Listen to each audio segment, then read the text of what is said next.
무리가 아침마다 각 사람은 먹을 만큼만 거두었고 햇볕이 뜨겁게 쬐면 그것이 쓰러졌더라. 여섯째 날에는 각 사람이 갑절의 식물 곧 하나에 2오멜씩 거둔지라. 회중의 모든 지도자가 와서 모세에게 알리매 모세가 그들에게 이르되 여호와께서 이같이 말씀하셨느니라. 내일은 휴일이니 여호와께 거룩한 안식일이라. 너희가 구울 것은 굽고 삶을 것은 삶고 그 나머지는 다 너희를 위하여 아침까지 간수하라. 그들이 모세의 명령대로 아침까지 간수하였으나 냄새도 나지 아니하고 벌레도 생기지 아니한지라. 모세가 이르되 오늘은 그것을 먹으라. 오늘은 여호와의 안식일인즉 오늘은 너희가 들에서 그것을 얻지 못하리라. 엿새 동안은 너희가 그것을 거두되 7째 날은 안식일인즉 그 날에는 없으리라. 7째 날에 백성 중 어떤 사람들이 거두러 나갔다가 얻지 못하니라. 여호와께서 모세에게 이르시되 어느 때까지 너희가 내 계명과 내 율법을 지키지 아니하려느냐? 볼지어다 여호와가 너에게 안식일을 주므로 6째 날에는 이틀 양식을 너희에게 주는 것이니 너희는 각기 처소에 있고 7째 날에는 아무도 그의 처소에서 나오지 말지니라. 그러므로 백성이 7째 날에 안식하니라. 이스라엘 족속이 그 이름을 만나라 하였으며 가시같이 희고 맛은 꿀 섞은 과자 같았더라. 모세가 이르되 여호와께서 이같이 명령하시기를 이것을 오멜에 채워서 너희의 대대 후손을 위하여 간수하라. 이는 내가 너희를 애굽 땅에서 인도하여 낼 때에 광야에서 너희에게 먹인 양식을 그들에게 보이기 위함이니라 하셨다. 또 모세가 아론에게 이르되 항아리를 가져다가 그 속에 만나 한 오멜을 담아 여호와 앞에 두어 너희 대대로 간수하라. 아론이 여호와께서 모세에게 명령하신 대로 그것을 증거판 앞에 두어 간수하게 하였고 사람이 사는 땅에 이르기까지 이스라엘 자손이 40년 동안 만나를 먹었으니 곧 가나안 땅 접경에 이르기까지 그들이 만나를 먹었더라. 오멜은 10분의 1 에바이더라.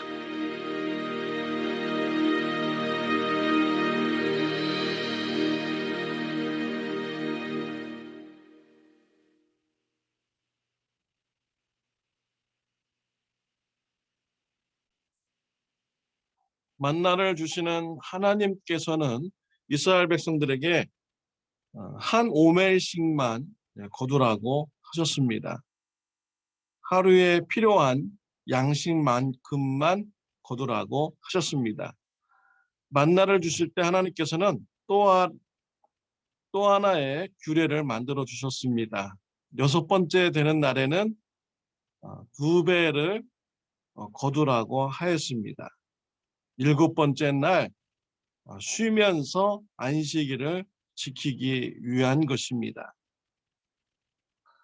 23절에 보면 모세가 그들에게 이르되 여호와께서 이같이 말씀하셨느니라. 내일은 휴일이니 여호와께 거룩한 안식일이라. 너희가 구울 것은 굽고 삶은 것은 삶고 그 나머지는 다 너희를 위하여 아침까지 간수하라 라고 하였습니다. 안식일은 휴일이라고 하였습니다. 안식일은 쉬는 날입니다. 하나님께서 세상을 창조하실 때 6일 동안 창조하셨습니다. 7일째 되는 날 하나님은 쉬셨습니다. 이와 같이 이스라엘 백성들에게도 7번째 되는 날은 쉬라고 말씀을 하셨습니다. 어쩌면 평생 노예로 살아온 이스라엘 백성들에게는 매우 생소한 날일 것입니다. 노예로 사는데 무슨 쉬는 날이 있겠습니까? 평생도록 쉬지 않고 노예로 살아온 것이죠. 그런데 7일째 되는 날 쉬라라는 것을 들었을 때 과연 이해가 되었을까요? 또 그들은 이러한 것을 받아들일 수 있을까요? 하나님은 6번째 날까지만 일하고 7번째 날은 쉬라고 했습니다. 그래서 노역으로 고생하는 한 이스라엘 백성들에게 휴식을 주신 것입니다. 6일째 되는 날 만나를 2배로 거두라고 하였습니다. 7일째 되는 날 만나가 썩지 않았습니다. 그것도 참 놀라운 일인 것이죠. 하나님께서 썩지 않도록 하신 것입니다. 그리고 7일째 되는 날은 만나를 내려주지 않으셨습니다. 이러한 말씀에 이스라엘 백성들이 순종을 했을까요? 7일째 되는 날 이스라엘 백성들 중에 일부는 밖에 나가서 또 만나를 거두려고 하였습니다. 그러나 만나가 없었습니다. 하나님께서 이러한 불순종의 모습을 보시고 분노하십니다. 28절 말씀에 보면은 여호와께서 모세에게 이르시되 어느 때까지 너희가 내 계명과 내 율법을 지키지 아니하려느냐라고 했습니다. 하나님께서 어느 때까지 너희들이 불순종하려느냐라고 책망을 하신 것입니다. 하나님께서 안타까워서 이런 말씀을 하신 것입니다. 하나님으로부터 이런 말을 들은 자는 정말 불행한 자입니다. 어느 때까지 불순종하겠느냐. 하나님의 근심이 되는 것이죠. 하나님의 기쁨이 되어야 되지 않겠습니까? 우리의 모습이 하나님의 즐거운 모습이 되어야 되지 않겠습니까? 하나님의 근심이 되고 하나님으로부터 근심의 말을 듣는 삶은 매우 불행한 삶인 것입니다. 하나님의 말씀에 순종함으로 하나님의 기쁨이 되는 저와 여러분들이 되시기를 바랍니다. 하나님께서는 안식일 날 하나님께 나와서 쉬면서 하나님의 은혜를 기억하고 감사하며 예배드리는 이런 삶을 원하시고 있습니다. 온전한 안식일, 바로 일요일이라고 말합니다. 주일입니다. 우리 예수님께서 일요일 날 부활하셨습니다. 주일 날 부활하셨습니다. 완전한 안식은 하나님 안에 있는 안식입니다. 예수 그리스도 안에 있는 안식이죠. 예수 그리스도의 보혈의 피로 우리의 죄가 용서함 받고 하나님의 사랑을 느끼는 그 예배의 순간이 바로 진정한 안식이 되는 것이죠. 하나님과의 올바른 관계가 되지 않고서는 진정한 쉼이 없습니다. 예수님의 보혈의 피로 인해서 우리의 죄가 사함받고 하나님의 자녀가 되고 하나님과의 관계가 회복된 그 상태가 되어야 우리에게 진정한 쉼이 있게 되는 것이죠. 일요일 날 무엇 하십니까?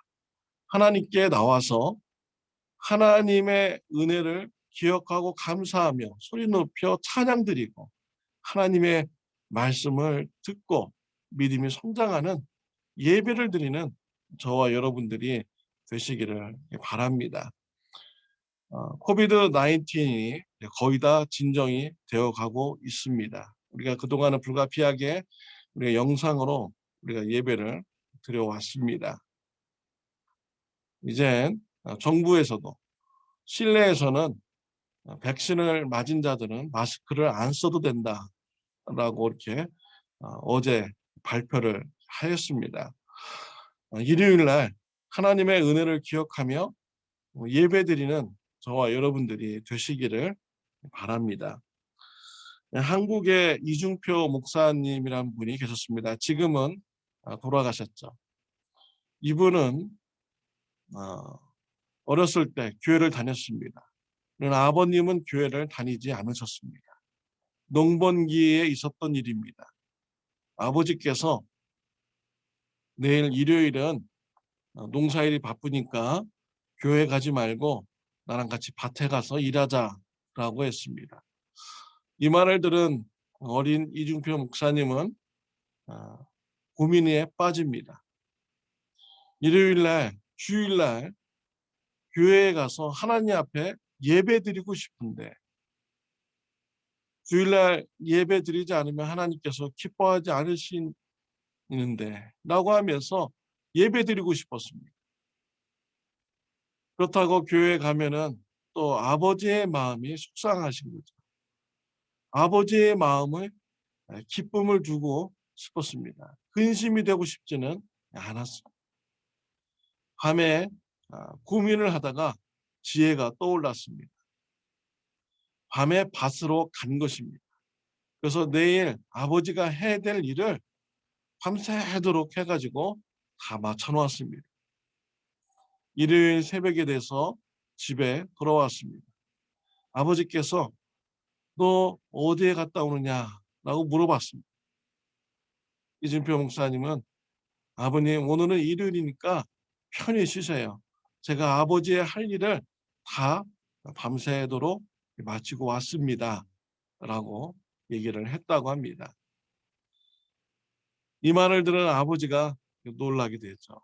아들의 지극한 효성에 대해서 놀랐습니다. 또한 하나님을 향한 믿음에 놀랐습니다. 아버지가 교회 다니는 것을 허락했을까요? 안 했을까요? 당연히 허락하죠. 그리고 이준표 목사님은 예배를 그렇게 사모하니 장성에서 목사님이 되었습니다.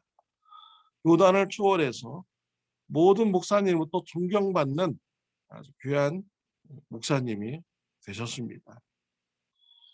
주일날 하나님의 은혜를 기억하고 감사하며 하나님이 기뻐하시는 예배를 드리는 저와 여러분들이 되시기를 바랍니다.